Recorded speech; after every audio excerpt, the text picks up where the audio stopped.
Đức đã có một thất bại 2-1 đầy bạc nhược trước Ecuador. Đội bóng đang cần điểm số để nuôi hy vọng đi tiếp, trong khi Đức đã sớm giành vé vào vòng knock-out, lại để lộ ra những sự thiếu tập trung và một màn trình diễn rời rạc. Đúng như những gì mà người ta vẫn kỳ vọng từ một đội tuyển Đức giàu kinh nghiệm, trận đấu mở màn theo đúng cách mà họ mong muốn. Đội bóng của Nagelsmann vẫn tiếp tục pressing tầm cao và ghi được bàn thắng sau khi trận đấu bắt đầu ở phút thứ 2. Sané đưa Đức vươn lên dẫn trước, một lần nữa khẳng định khả năng tận dụng tốc độ và sự sắc bén trong những phút đầu trận. Nhưng sự hứng khởi lại không hề được duy trì. Đức lại không giữ được quyền kiểm soát bóng, đánh mất nhịp độ tấn công và trở nên thiếu hiệu quả ở một cách rõ rệt ngay sau bàn thắng của Sané. Trái ngược lại hoàn toàn với sự sa sút của Đức, Ecuador càng chơi lại càng hay. Dù có một hiệp đấu chậm chạp, họ đã hồi phục và dồn ép Đức ngay ở trên phần sân của đối thủ. Sau đó, kiểm soát được nhịp độ trận đấu và tìm kiếm khoảng trống ở hai biên, nơi mà các hậu vệ cánh của Đức luôn có sự hỗ trợ để cắt đứt những đợt tấn công ấy. Sự chủ động của Ecuador không kéo dài quá lâu trước khi được đền đáp. Ngay ở phút thứ 9, chính Nelson Agüero đã ghi một bàn thắng đẹp mắt từ cú sút xa, cân bằng tỷ số cho Ecuador, và đây là một pha lập công đầy bất ngờ, khiến Đức ngay lập tức phải đối diện với một thực tế hoàn toàn khác so với những gì mà họ kỳ vọng khi bước vào trận đấu. Phần còn lại của hiệp 1 là một cuộc giằng co không có nhiều điểm sáng. Ngay sau bàn thắng của Sané, Đức tiếp tục trở nên thi đấu thiếu hiệu quả, nhưng đến giai đoạn sau, chính Đức mới giành lại được quyền kiểm soát bóng ở khu trung tuyến, tiếp tục pressing tầm cao và tạo ra một số khoảng trống trong hàng thủ đối phương nhờ những đường chuyền ngắn. Tuy nhiên, họ vẫn không thể chuyển hóa những cơ hội ấy thành bàn thắng. Bước vào hiệp 2, tình trạng của Đức cũng không hề được cải thiện. Đức tiếp tục có một màn trình diễn thiếu nhiệt trong hiệp 2, và dù sự thiếu cường độ ấy cũng có thể hiểu được sau khi họ đã xác suất vào vòng knock-out, nhưng đây vẫn là một sự chuẩn bị không hề lý tưởng cho đối thủ sắp tới ở vòng đấu loại trực tiếp. Ngược lại, Ecuador càng ngày càng tự tin và chủ động hơn, không chỉ kiểm soát bóng nhiều hơn, Ecuador còn liên tục gây áp lực lên khung thành đối phương.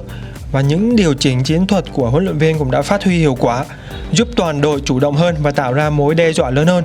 Đến phút thứ 62, Valencia có cơ hội đáng chú ý nhất của mình trong trận đấu khi thực hiện một cú volley mạnh bằng chân phải từ khoảng cách xa, nhưng Manuel Neuer đã đổ người chính xác để cản phá thành công. Ecuador tiếp tục dồn nén trong những phút sau đó. Ở phút thứ 72, sau một tình huống mất bóng đầy hỗn loạn giữa hàng thủ Đức, bóng đến chân của Gonzalo Plata, nhưng anh lại đưa bóng đi chệch khung thành, và rồi khoảnh khắc quyết định của trận đấu đã đến. Ở phút thứ 77, Gonzalo Plata đã chuộc lại lỗi lầm của mình trước đó bằng một pha đệm bóng cận thành đầy quyết đoán, vượt qua Neuer ngay sau khi quả phạt góc được đánh đầu nối ở cột gần. Đây là một bàn thua mà thủ thành kỳ cựu người Đức hoàn toàn có thể xử lý tốt hơn, và minh chứng rõ ràng cho sự lơi lỏng ở khâu phòng ngự tình huống cố định của Đức trong suốt cả trận. Ngay sau đó, Đức đã có một cơ hội tốt để gỡ hòa khi Nagelsmann đưa vào sân những nhân tố tấn công bổ sung, bao gồm cả Denis Odak, chân sút đang có hiệu suất ghi bàn ấn tượng nhất của giải đấu, với 3 bàn thắng chỉ trong 58 phút thi đấu trước khi trận đấu này diễn ra, tỷ lệ ghi bàn cao nhất tại World Cup 2026. Dù vậy, Odak lại không thể đưa bóng đi trúng hướng với cú dứt điểm chân trái của mình khi góc sút quá hẹp và bóng chỉ đi vào lưới ngoài. Đó là cơ hội đáng chú ý cuối cùng của Đức, và họ không thể tận dụng được nó khi tiếng còi kết thúc trận đấu vang lên. Nhìn xuyên suốt cả 3 trận đấu, Nagelsmann trung thành với sơ đồ 4-2-3-1 với cặp tiền vệ trụ Pavlovic và Emecha, sự kết hợp cân bằng giữa khả năng chống pressing và khả năng đi bóng năng động. Phía trên, Florian Wirtz vẫn đứng ở cánh trái nhưng được tự do bóng vào trong, còn Jamal Musiala ở vị trí số 10 trung tâm. Đây là một trục sáng tạo mà toàn bộ lối chơi tấn công của Đức xoay quanh. Điểm thú vị là Nagelsmann đã sở hữu khả năng biến hóa đội hình khi cần. Khi gặp đối thủ phòng ngự lùi sâu, đông người, ông có thể thay Leroy Sané bằng Denis Odak hoặc Otamendi, biến sơ đồ thành 4-2-2-2 với 2 tiền đạo cắm. Odak mang đến khả năng tì đè trong vòng cấm và dứt điểm bản năng, còn Otamendi là sự kết hợp giữa chiều cao và kỹ năng rê dắt như một tiền vệ tấn công. Đây chính là vũ khí bí mật mà đã giúp Đức xoay chuyển cục diện trước bờ biển Nga. Điểm yếu lớn nhất được nhắc đến xuyên suốt từ giải đến tận trận thứ 3 vẫn là vị trí trung phong. Đức thiếu một tiền đạo đẳng cấp thế giới thực sự. Kai Havertz có thể đá số 9 ảo, và anh vẫn được trao cơ hội chỉ vì thiếu phương án tốt hơn.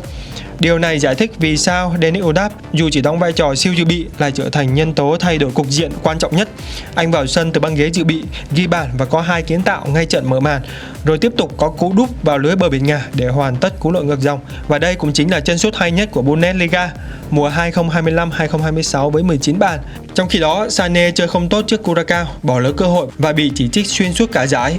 Sané hiện vẫn đang đá chính vì không có phương án thay thế tốt hơn. Việc tiếp tục đặt niềm tin vào Sané là một quyết định gây tranh cãi và mang nhiều rủi ro.